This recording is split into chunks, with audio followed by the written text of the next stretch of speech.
Thank you, everybody, for coming. My name is Reinis Pozniaks. I'm the member of European Parliament from Latvia. Thanks, my colleagues, for being with us today. But of course, the biggest honor is to present our guests, Dale Armstrong and Chris Hosen, and Congressman Harper. So I will not waste a lot of your time talking about how important is the issue of rule of law and what all we're gonna hear today. I'll just tell you one story about Ukraine. The last summer we were in Ukraine together with Petrus, and hmm? Yes, and we also visited the one camp for prisoners of war and Russian prisoners of war, and we were quite surprised in how good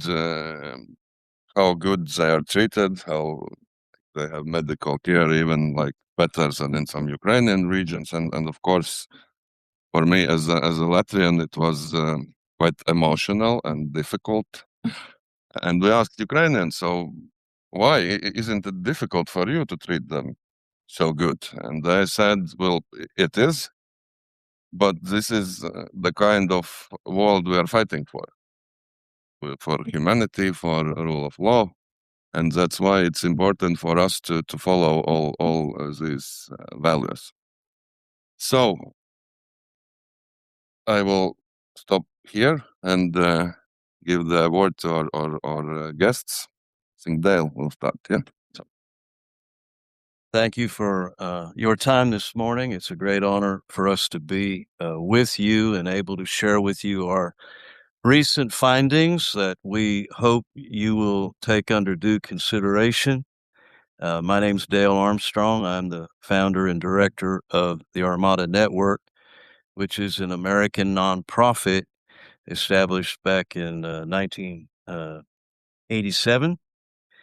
And we've been involved in the conflict in Ukraine quite extensively since the beginning of the war in 2014.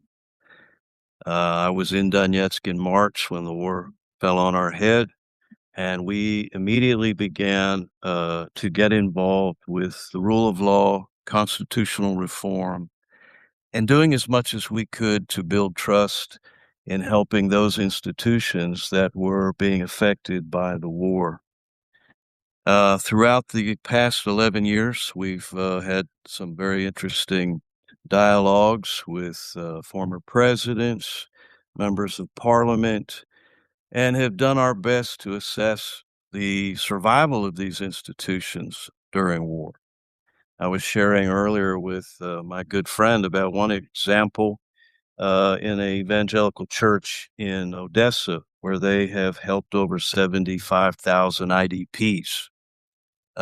They were speaking to me quite openly about the success of working with lawyers in helping these people in stressful times. So we also, as you can imagine, during this period of time, would deal with perceptions. What you'll find in the report we're terming shadow reports. And whenever I hear criticisms of institutions that are surviving in a time of war, it raises my eyebrow. I want to know a little bit more about this. So we have prepared a report for your consideration. We've got some amazing people that we brought in to get involved in this so that we could present to you a little bit more than opinion, a little bit more than an echo chamber or a newspaper article, but actual empirical data. We've done this before with constitutional essay contests. We want to know what the common man and women are thinking. And so I believe you'll find our data quite interesting and hopefully helpful in decision making. The friends that have joined with us have experience that goes far beyond my own. I'm not a lawyer. However, I am grateful to have those that I can call friends. So, without any further ado, I'll turn it over to Chris to share his part in today's program. Well, thank you very much. My name is Chris Holzen. Excuse me.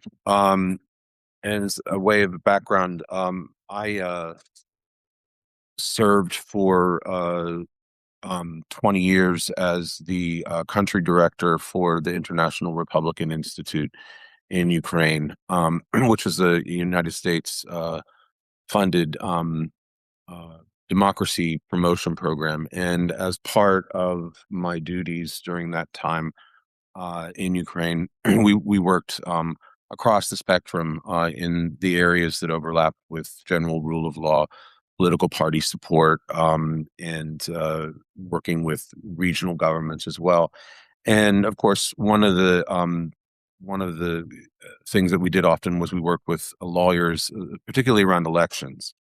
So I have a background in having worked closely with different legal entities and different ministries in Ukraine over the years. And one of the things that we always found was very important was the status, the professionalization of the Ukrainian Bar Association. But over time, also we came to see that there were efforts, some intentional, some unintentional, to kind of blur the lines with the international community of what constituted actually a real bar association. And so, and in that, in that fuzzy area, we would find that there would be efforts both by the United States government and then also European entities through granting mechanisms and other programs designed to support and professionalize the legal system, the legal practice in Ukraine. What we found was that oftentimes there was a great misunderstanding of the Ukrainian legal system, and again, in particular, the Ukrainian Bar Association, which, of course, like any bar association, is set forth in law, and should never be confused with legal NGOs. And so what we've done here is we've taken a look at the shadow report that was issued, and we wanted to just kind of go through it point by point, share with you some of our analysis, and I think in doing so, hopefully provide perhaps a little bit more clarity about the real situation with the legal bar in Ukraine. Do we have the document that will we be passing that out, or it will be available to everyone? So basically, we've written this and put in 8 chapters, and I just want to run through you just very briefly, kind of highlights of each of those. As a way of reinforcing the report. And then, of course, if we want to take questions afterwards here on this, so be happy to do that. The first point of the chapter 1 is that the roadmap is a policy framework and is not a binding legal act. Okay, so I think this is important to understand when we're trying to, particularly for the Ukrainian legal system, to understand exactly. I mean, there's a lot of confusion about what a roadmap is and whether it is legally binding or whether it's a framework. And so we've tried to put some clarity in that, and that it sets strategic goals, but it leaves the implementation methods to the national institutions of Ukraine. The roadmap affirms rather than undermines the bar's independence. And this is something that we talked a lot about as well, as the independence of the bar. It aims to align Ukrainian bar legislation with EU and Council of Europe standards, improving transparency, access to the profession, and also, and very important, professional development. That is a very important part of any bar association, is to provide ongoing, regular professional development. So it provides guidance for reform, but not a mandate for restructuring. So this is in the shadow report that we were analyzing.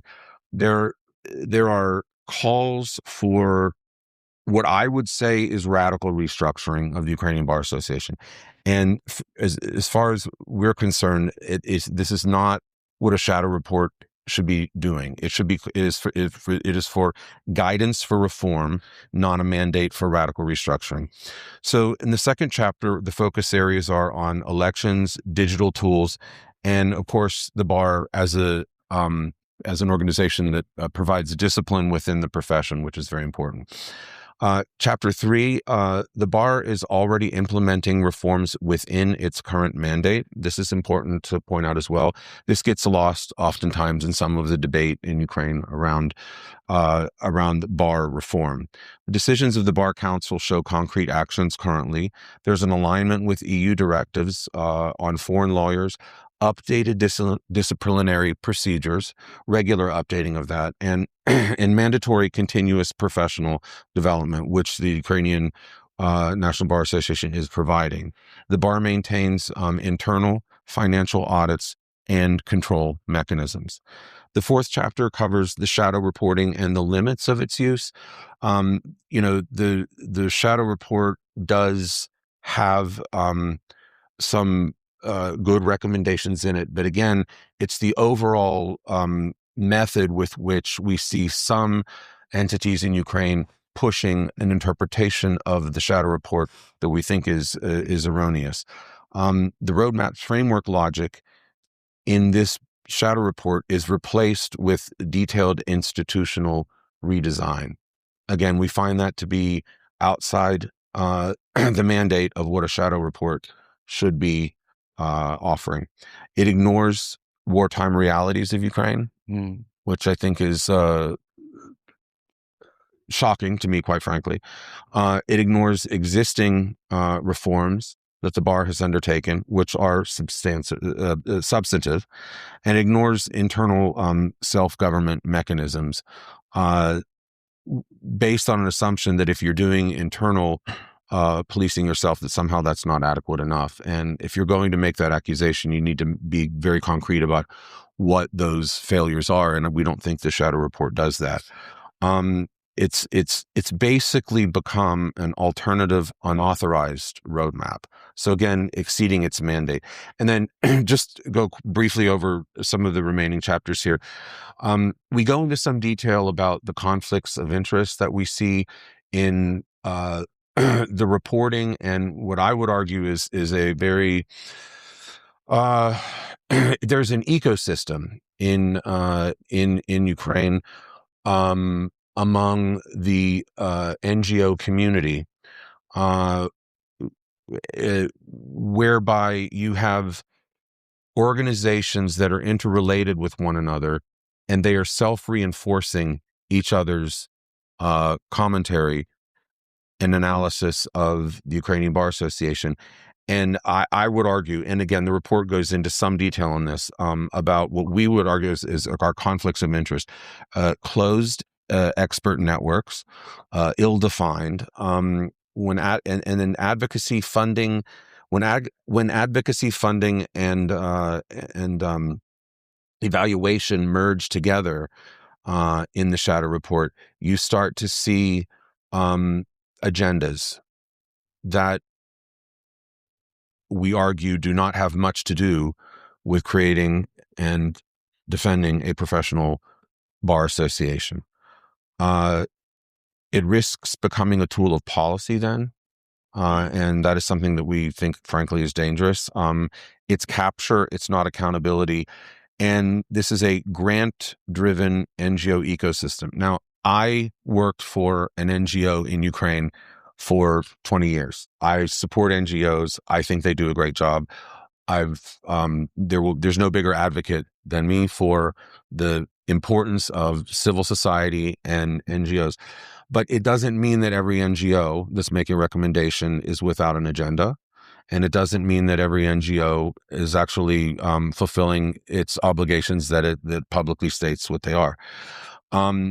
We contend that the efforts to make the radical reform recommendations of the Bar Association in the shadow report feed upon narratives that have been created by organizations and by people who have agendas that we do not think are in the best interest of the legal profession in Ukraine.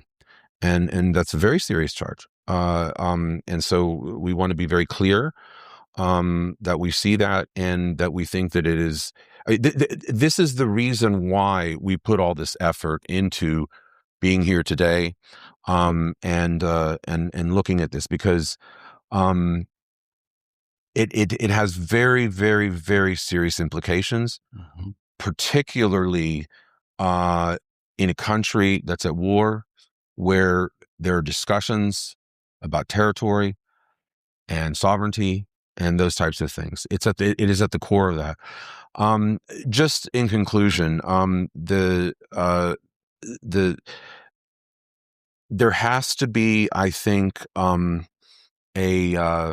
a careful analysis of any shadow report, but particularly this one, of who is it quoting, what is their agenda, what is the background, what are the funding incentives for the organizations that are doing the analysis of the Bar Association and the legal system in Ukraine. I will leave it at that. I think the report will speak for itself and answer. I'm sorry, the report that we put forward here. I want to thank my colleagues for all of the work that went into analyzing this.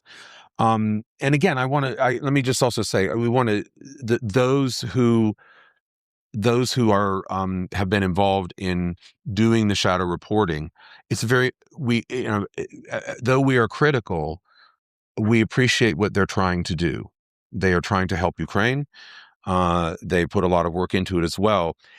We just think that there are too many people here in Brussels who are relying too much on certain people in Ukraine to do the work and the analysis, and they're not getting a full picture of what's taking place. So we want to be able to be here to try to answer what we think are, which could create a better full picture of the situation. So with that, I will conclude. Thank you, Chris. And I appreciate your participation and your 30 years of experience with IRI. I also want to be very forward to thank RBK for helping us with distributing this information to our audience. And in summary of what Chris is saying, because I've done such a terrible job of introducing myself in our program, once you do have the report in your hands, it's about 60 pages of analysis and data, over 1,000 respondents from the ground. I think what you're going to find is, as I'll read here, is that the Bar Association in Ukraine is actually perceived as a key, influential, and generally effective institution that protects the independence of their legal profession, ensures the standards and the continuous professional development of advocates, supports them in wartime, and has the potential to further strengthen its role in justice reform.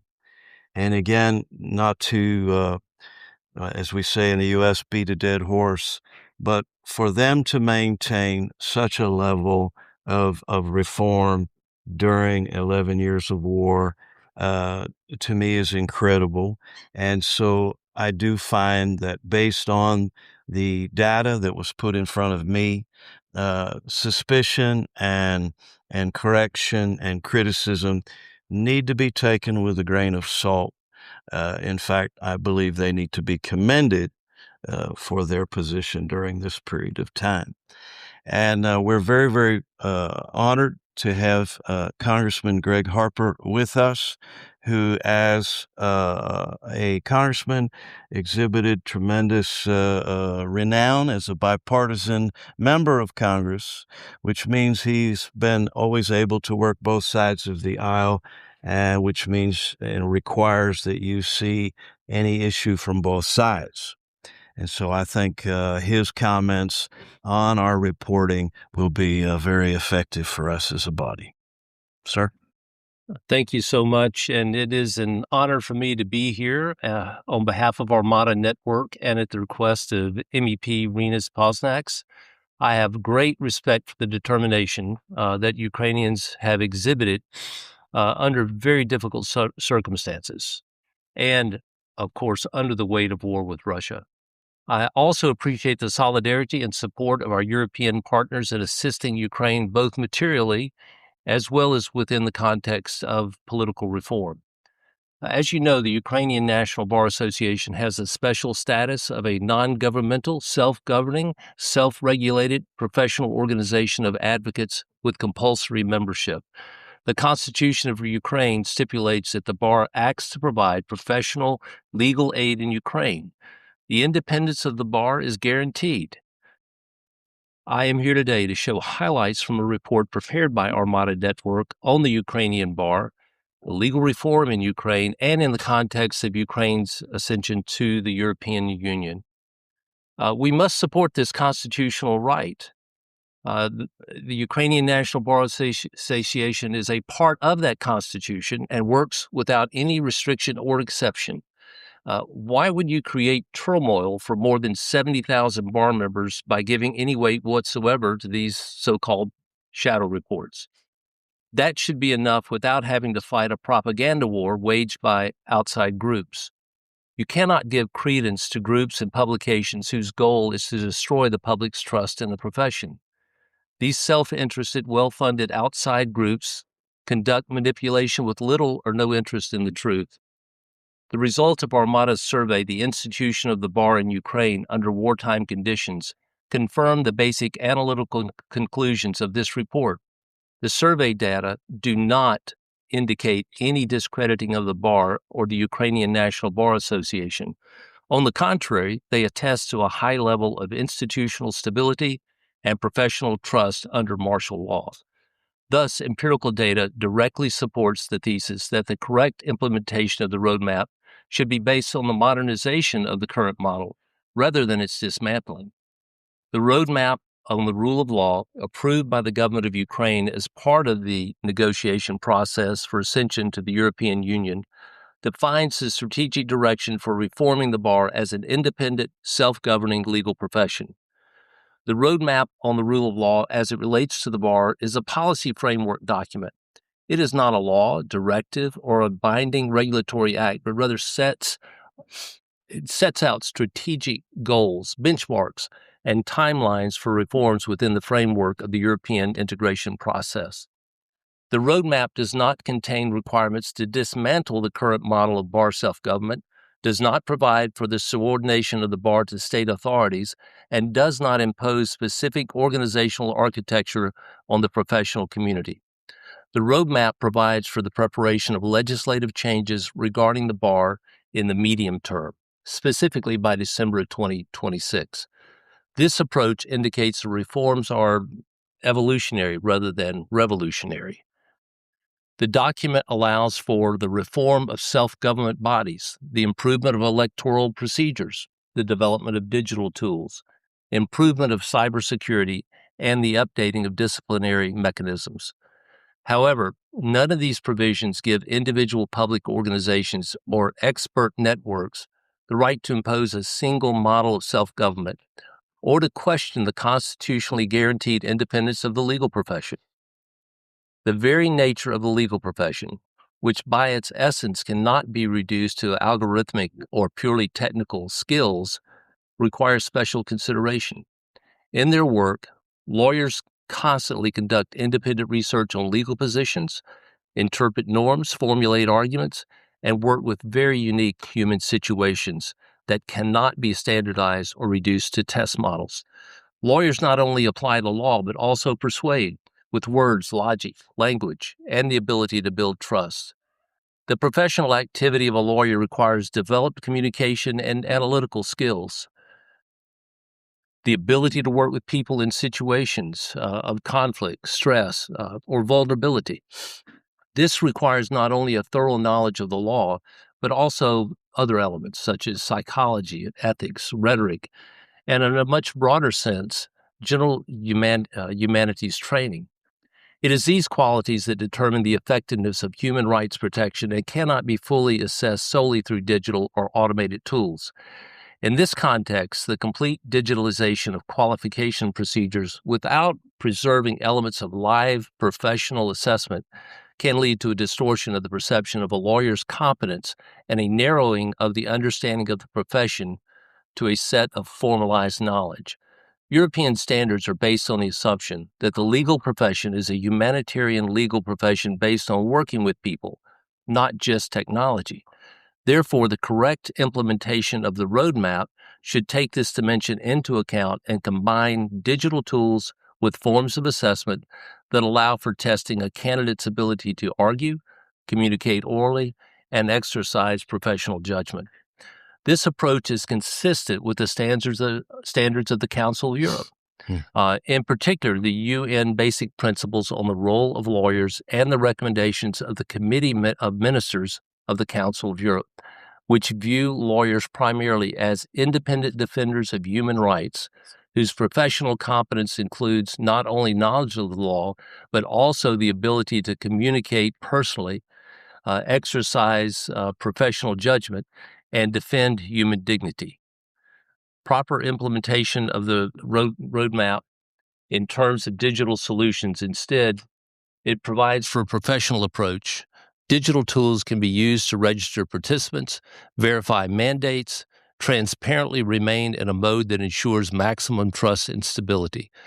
For Ukraine, in a state of war, this means at least a hybrid model. Offline is a basic option, plus digital auxiliary modules, mandatory backup procedures, and testing of solutions in pilot mode only after reaching a level of technological assurance that is perceived by the community as unquestionable.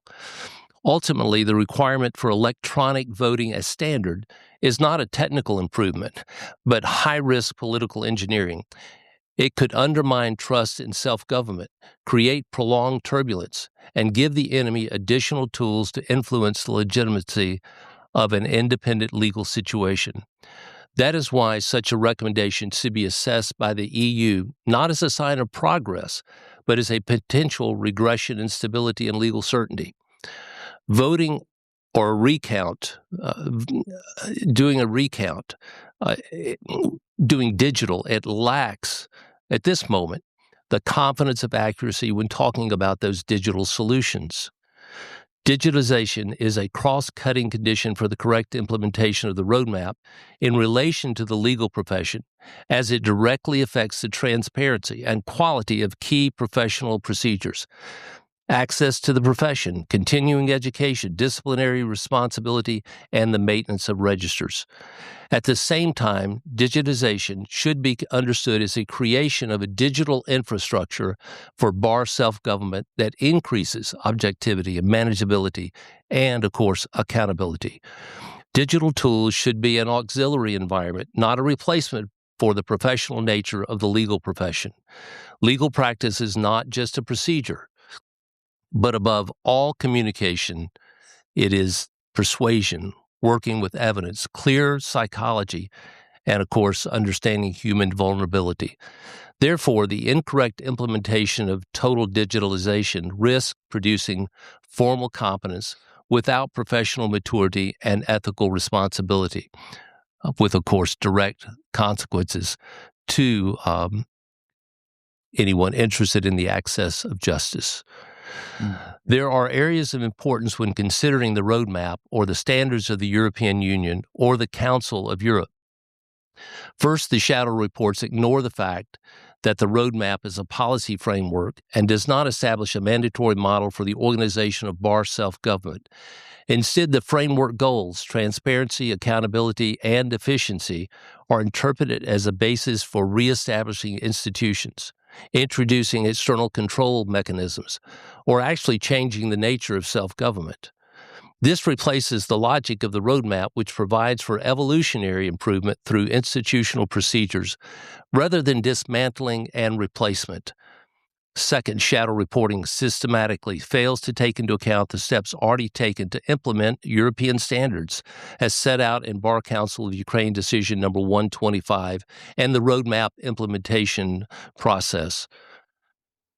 There is no analysis of the implementation of EU directives on cross-border activities of lawyers, the improvement of disciplinary procedures, the functioning of the continuing education system, and quality assurance mechanisms, internal independent financial control. All these are important. Such omission of facts creates a false picture of zero progress and really undermines the integrity of the assessment. Third, there is no crisis, regardless of what these coordinated shadow reports may say. Allow the UNBA to continue to make progress to improve the bar, which they are doing, even in wartime. These NGOs have a built-in conflict of interest, since they depend on money from donations and grants and are accompanied by those individuals, their bias and motivation. And to ensure the right to defense in criminal proceedings, also to support the functioning of the judicial system, records human rights violations and war crimes, and provides access to the international justice mechanism. The delegitimization or institutional weakening of barred self-government during wartime creates practical risk, from a decline in the quality of procedural guarantees and access to legal aid to undermining the trust in justice in communities directly affected by the war. The famous line, "The first thing we do, let's kill all the lawyers," came from Shakespeare's Henry VI, Part 2 and Act 4, Scene 2. It is spoken by the character Dick the Butcher, a follower of the rebel leader Jack Cade, who believes that eliminating lawyers is necessary to overthrow the government and establish a totalitarian regime. Dedicated lawyers are necessary to protect our society and our freedom against those who wish evil upon Ukraine. The question is not a choice between reform and status quo, but a choice between institutional improvement and systemic destabilization. The independent legal profession and protection mechanisms the bar provides are among the first targets of pressure. If this lawfare attack weakens the bar, it is not reform.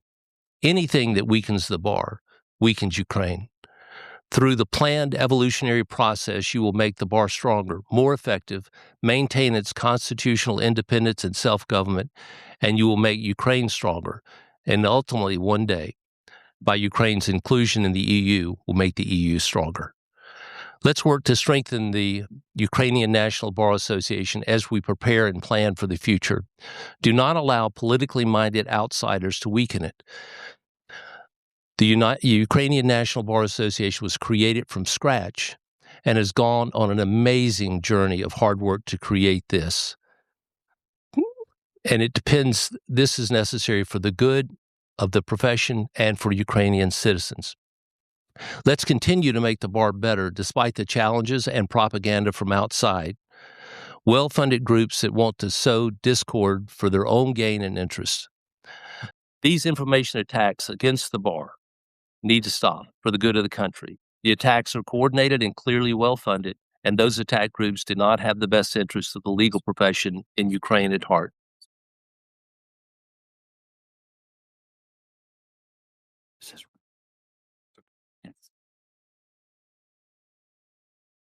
These information attacks against the bar, as I said, need to stop for the good of the country. The attacks are very well coordinated and clearly very well funded, and those attack groups do not have the best interests of the legal profession in Ukraine at heart, or the best interests of Ukraine. We wish to improve it. They wish to harm it. Please join us to make it the best that it can be. Slava Ukraine. Thank you, Thank you, Congressman. To conclude, we want everyone to know that the document will be available to you after this briefing. and it'll also be available on our website. In taken as a whole, our research objectives will cover several points. As you'll read, it is a lengthy document, but it's real data. This is empirical data. It's not an echo chamber, and I think you'll be interested in the findings. We assess the perception of the bar by the citizens of Ukraine. We investigated the opinion of judges, prosecutors, and law enforcement officials. We located and found out the advocate's position on their independence, their sense of security, their attitude towards the bar, disciplinary procedures, and financial requirements of their self-government. We analyzed the views of the representatives of the bar's self-government bodies. And through all of this, the document's objective is to form a balanced, analytical picture for you to read and to observe. So thank you very much. And at this point, we'd open for questions. Yes, thank you all for a very interesting presentation. Now, questions, Mordich first. Thank you so much, Denis, and thank you for your work. Thank you for your support to Ukraine. And I haven't read this report, obviously, because it's not published yet. Therefore, there's a question from my side. Well, there's a saying, never waste a good crisis. I wouldn't say that this is the good crisis in Ukraine. I think this is the worst crisis possible. There is a bloody, brutal war. Yes. I need this microphone. Okay, sure. War made by the war criminals, and but Ukrainians. Is this mic on?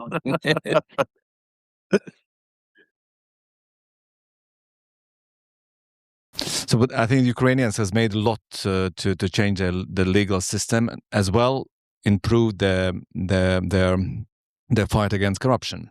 And I'm not only a politician, and also the private first class, and my unit works on to counter the disinformation propaganda. And we also made assessments about what kind of propaganda is spread from Russia towards the Ukraine. And number one is not that they are Nazis or the government ruled by Washington or Brussels. Number one, that they are the most corrupted nation in the world. And it's so unfair, because we all know that they have done so much and they still fight. And there's no countries, I think, in European continent who has like zero level of corruption, all of this continuous fight. So do your report also include some assessment about the corruption in the in the Ukrainian legal system, and also somehow, can prove that all of this is mostly disinformation? Thank you. So, I mean, corruption in the Ukrainian legal system is it's a broad topic, right? I mean, you could either be talking about judges, you can be talking about lawyers themselves, you can be talking about police. So obviously this report is not so broad that it goes into details in any one of those things.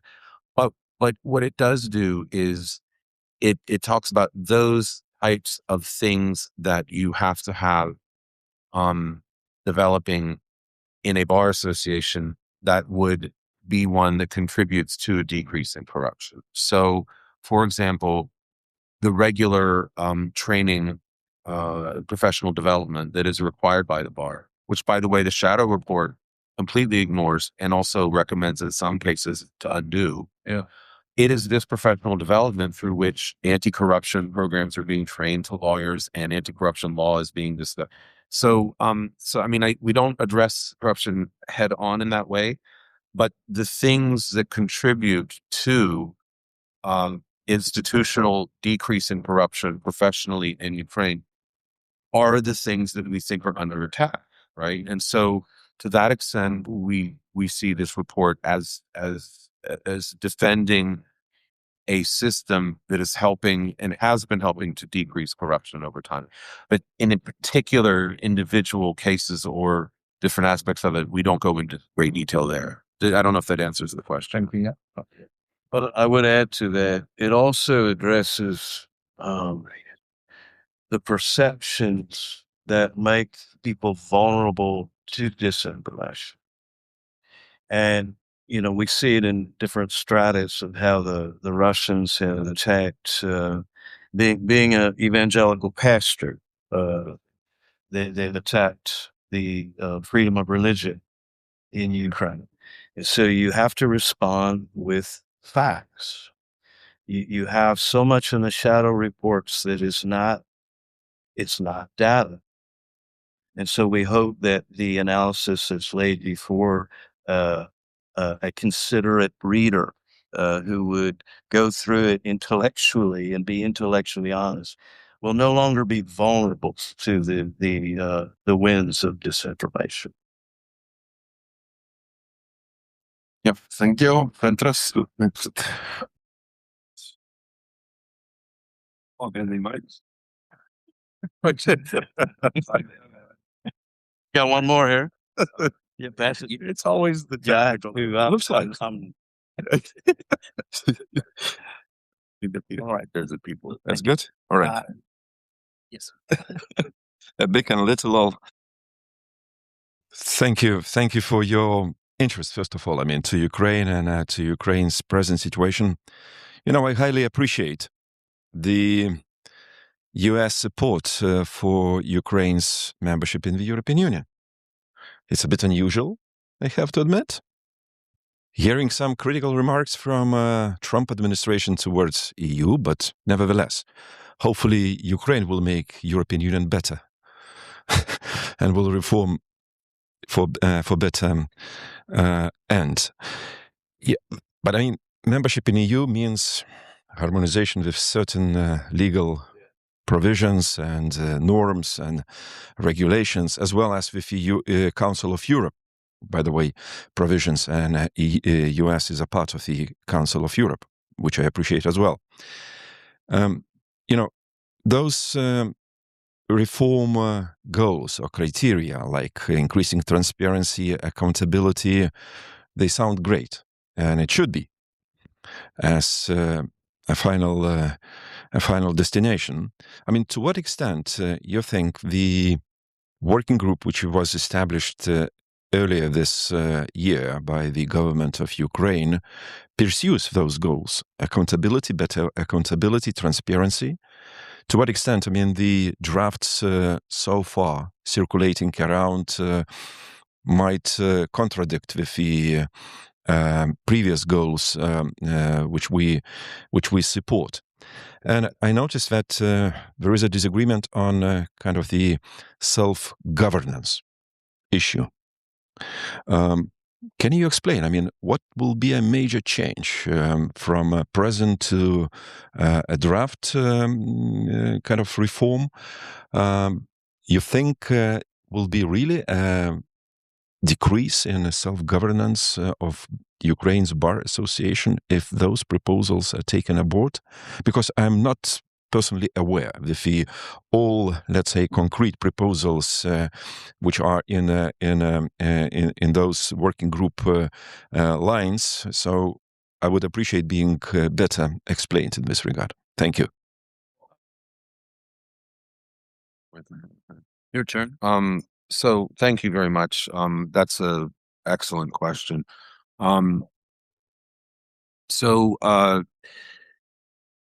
I think we're approaching our analysis of the bar as we would like any bar association is set forth in law. So lawyers have an obligation to be a member, right, of the association. So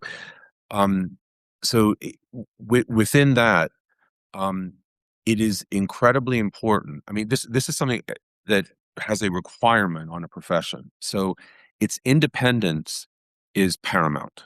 Okay, and if the debate being had is the degree to which that independence would be compromised if you have outside oversight. Who would have that oversight? And I think that in some countries where you perhaps have a a more developed governing system and much more transparent one, you would have perhaps less questions about government entities having some degree, some role in oversight of this type of organization. And even then that's debatable.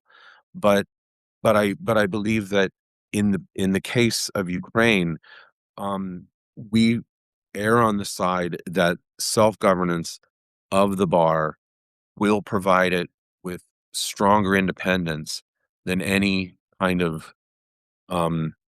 governmental overreach or oversight. And that could change over time, but we don't think that's where things are right now. And again, I would go back to challenging everybody to take a very careful look at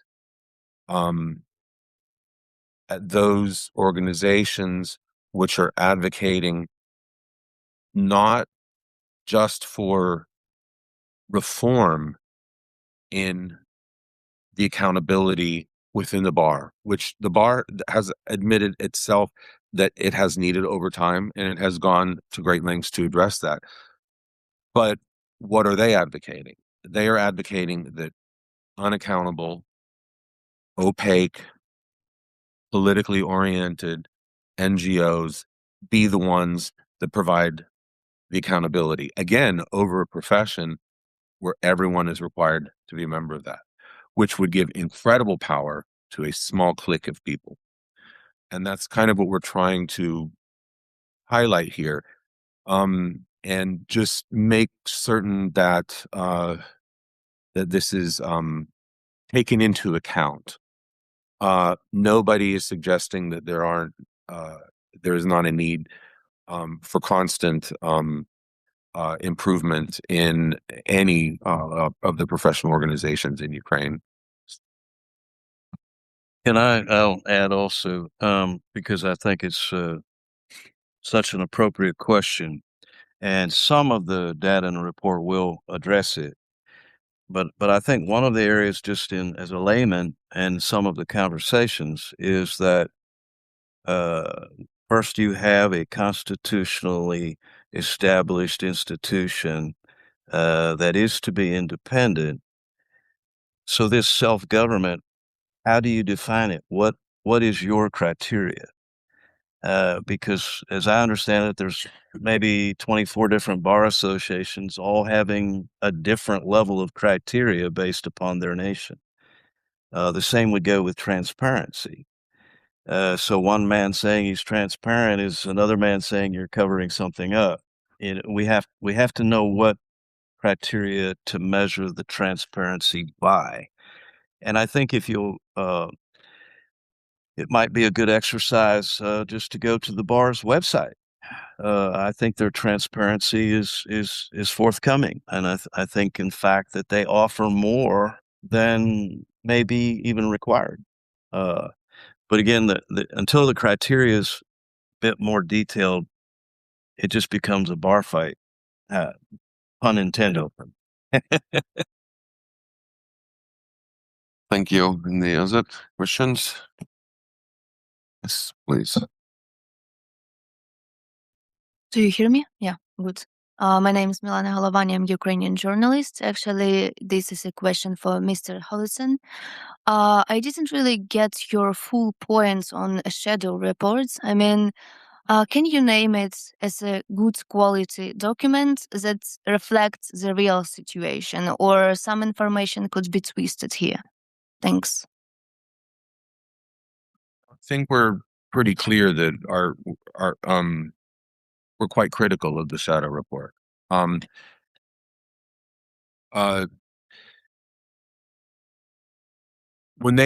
the shadow report was investigating just the professional development programming for the bar association, they never even reached out to the bar association and interviewed them on it.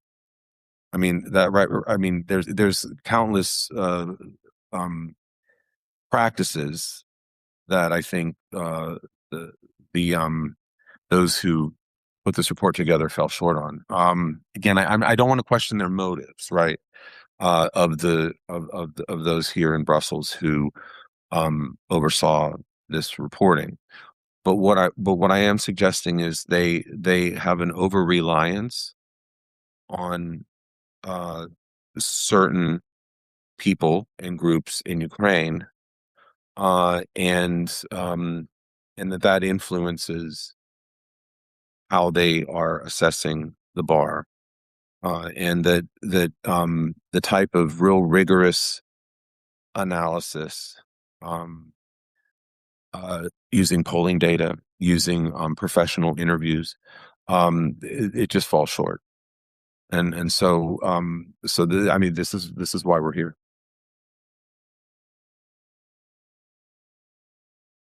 Thank you. My name is Andrei. I'm an assistant at the parliament here, but also I used to be a defense attorney for 10 years in Ukraine. Also involved in represented people in anti-corruption investigations. So I know the matter, let's say, from inside a bit, and I was, so I would like maybe not to ask the question, but if I may just to reflect, especially on that phrase that this report should be perceived with a grain of salt. I fully support this because perhaps there was a question regarding the disinformation. Perhaps disinformation is not the correct word here, but maybe rather fragmented information that was provided, because some parts of the rule of law reform, let's say, they were left aside from the content, and it's a bit of concern. Why? Because when we talk about rule of law reform, very quite frequently we say and link it to the anti-corruption reform, but they are actually not the same, and they should be more differentiated from my perspective. Why? Because the work of courts is separate from the work of investigators and civil society. And but in Ukraine we have, it's like a merged definition, which eventually hampers the reforms itself. Why? Because, for example, if there are now anti-corruption investigations, they are turning into shows. So the whole country can observe what's happening. There are like leaks of classified materials. They becoming as a standard practice. No one gets punished for this, despite it's prohibited by the law. And certain and almost all the time the same actors, the same media get access to this. So there are, to my perception, there are certain already established connections. How those materials get to become available for the same media, and then it's presented from against the person. So the person, there are some photos of money and etc., to create some perception, public perception of this person. Why it is dangerous? Because then the public shapes their opinion, and then the case goes to court for intermediary measures, for some restrictive measures, as after notice of suspicion, etc. And if the court has a courage to rule something against custody, then it immediately creates a wave of hatred towards the court. And this court usually is newly established anti-corruption court, who was established also by those organizations, by also involving international experts. And this and people do not really get into details about the risks, about legal arguments, etc., about legal procedures. They're not aware. But what they know, that another corruptioner escaped the jail. Well, that's what they see. And Moreover, it also goes against the judges and against attorneys, against legal professionals. I was, let's say, victim of this. There were certain publications because I dared to say something against anti-corruption prosecutor. These people then treated not by their professionalism, by their professional qualification, but by the names of their clients. So, and there are now it's also a standard practice, also by civil society, by media, that they put a label. Okay, this attorney represented these bad guys. So, see, he is a bad, he cannot be trusted, etc., etc. There's no legal arguments. There's always arguments against people, which is also prohibited by Ukrainian law, by European Convention of Protection of Legal Profession.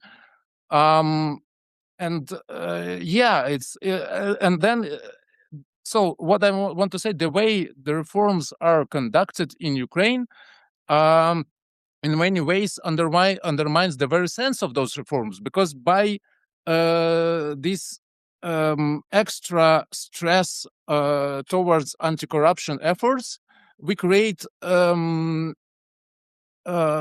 high expectations against the courts, and then if there's another decision than expected, the court is the one to blame. Right.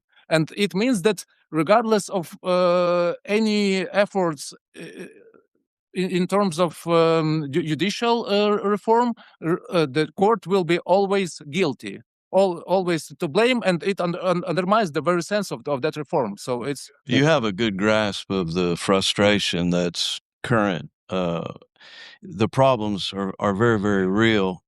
And I think in our report, it will help with empirical data to strengthen the institution rather than recreate yet one more.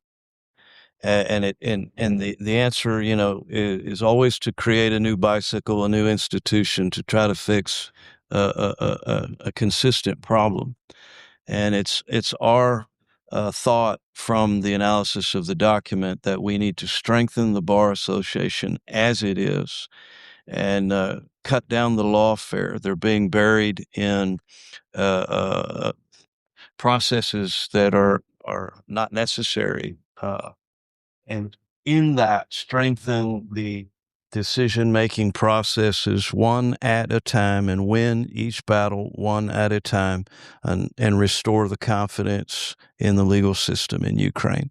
Without that, future's bleak, but I believe there's a bright future ahead for Ukraine. Thank you. Any other questions? No. Yes. Okay. Give me the mic. Yeah. Thank you all for it's a lot of information. I have a lot of think about, but of course about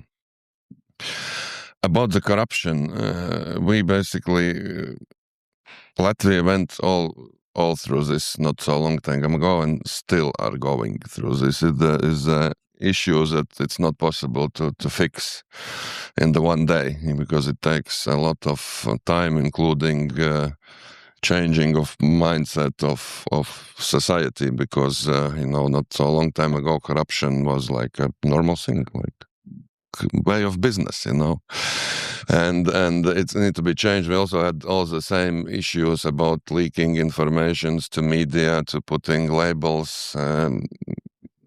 It's just process of growth. It takes time, and there is no, I think, one document or one decision that can fix all these things. It just takes time, and especially now, of course, Ukraine is in very difficult situation. I can feel it also as I'm running still in Latvia, also one NGO which is helping Ukraine, donating cars, and the difficulty for Ukraine is that basically when you show the fight against the corruption, it's basically proof of corruption. Like every case which comes in media, everybody says, yeah, you see, they are super corrupt.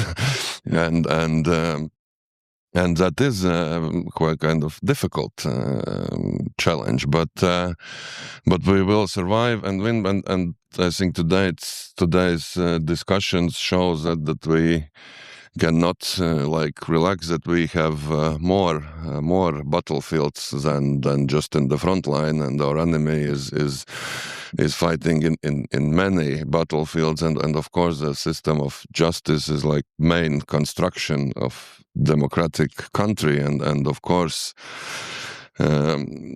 someone tries to build in some weak elements to make it unstable or vulnerable in the future. So that's why it's very important, crucial what you are doing, and thank you for that, and thank you for sharing with us, and just need to keep working, and razem pereможем. Thank you.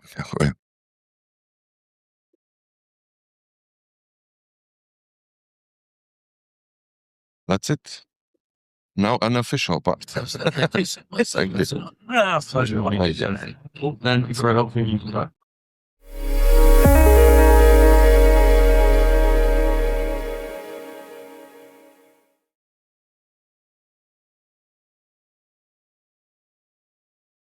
Actually, I would like to clarify some points, just because you tell a lot about roadmap, and I wanted to ask what is the best way to implement this roadmap for Ukraine's EU accession in these fields? Obviously, to have the goals spelled out for you, so you know exactly what you're trying to do. Whether that's improving accountability or the transparency, to have a method to do that. Don't dismantle the entire operation. I mean, this is working. They're making progress. So you want to make sure that you continue that route, knowing that ultimately this is best for the Ukrainian National Bar Association. It's best for Ukraine, and it's certainly best ultimately for the European Union if we can get there. So any organization can always find ways to improve, and that's what the Ukrainian National Bar Association is doing. They're trying to identify those under the most difficult of circumstances. When you're in a situation of war and you're being basically outside attacks also, what you're trying to do by groups that are saying, oh, you need to do these things, give up that control. Look, this is a constitutional right. The bar is a constitutional entity.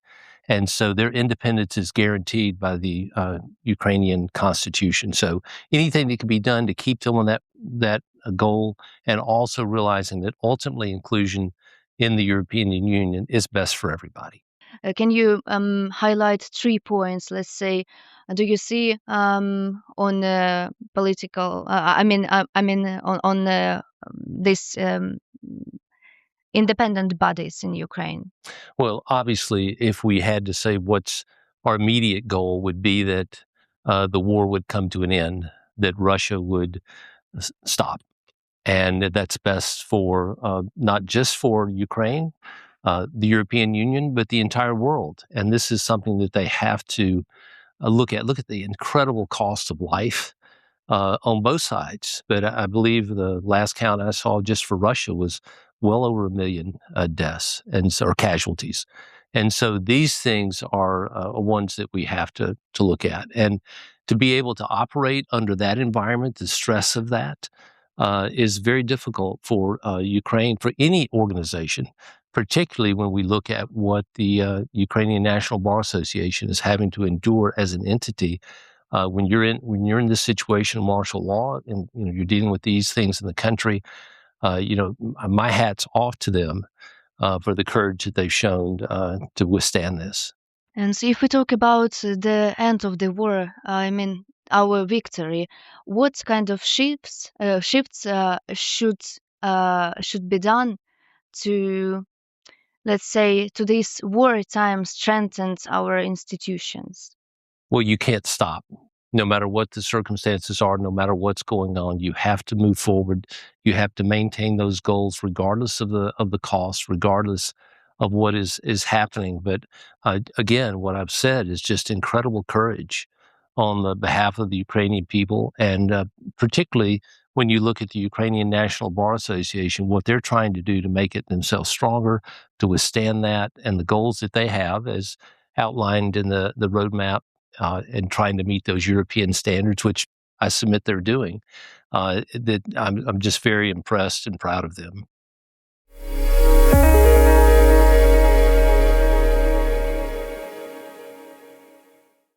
According to your research, how has the role of the Ukrainian Bar Association as governing body changed during the full-scale invasion? How has it changed? Honestly, for me, that's probably a little bit too far out of my understanding, because we've only begun to look at empirical data since about August. So I'm not sure of the changes, although in the report, you'll certainly read about the satisfaction level from those citizens who were interviewed, from those lawyers who were interviewed, and from those judges. So I think the data might answer your question better. However, if we're talking about change, I think it's important that the average reader or listener of any news media understand that any institution that has survived 11 years of war deserves a commendation, not a criticism. The fact that it would have been very easy for them to simply dissolve and disappear, however they've remained strong, is really something to give great consideration to. Just to summarize, it remained institutionally strong and even better. And even better, yes, the public opinion is definitely a consensus that it is a strong and respected institution.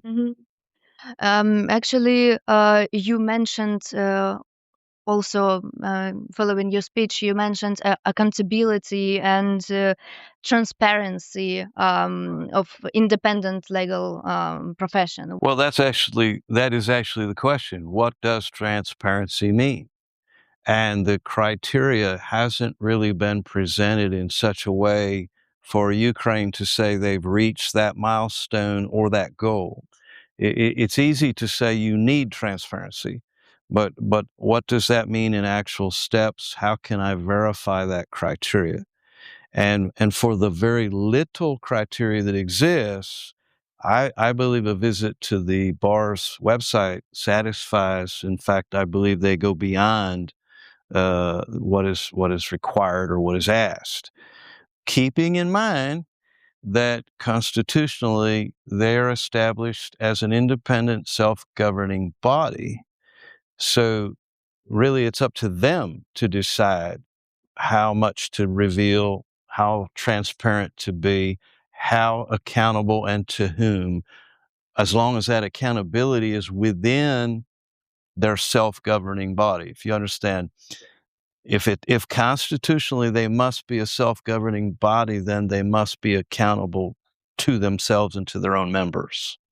So you say it's up to them, yes, the up to them to decide and all of these things.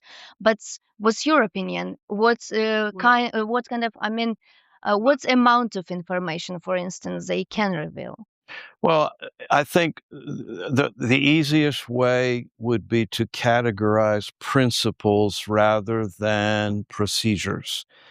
If you look, and I haven't done it, and perhaps it's something that could be done by a news agency, but to survey the bar associations in every European country, you're going to find that every bar association has a wide range, to answer your question. So can we distill or boil down the principles from those other bar associations, and by that by that see Ukraine being easily accepted into the European Union? I think when you're looking at an association on what needs to be transparent, it would first of all need to be more transparent to its members than to me. I'm not a member. It might be interest to a Ukrainian citizen to know the financial aspects, which they are self-funding, which is also incredible. Membership. Are there disciplinary practices effective? Is there continuing education not just effective, but are these lawyers constantly being requalified? So there's not amateurs, but rather a professional lawyer or advocate available to the citizen, right? Those would be the areas I think that transparency would probably cover. But again, I'm a layman.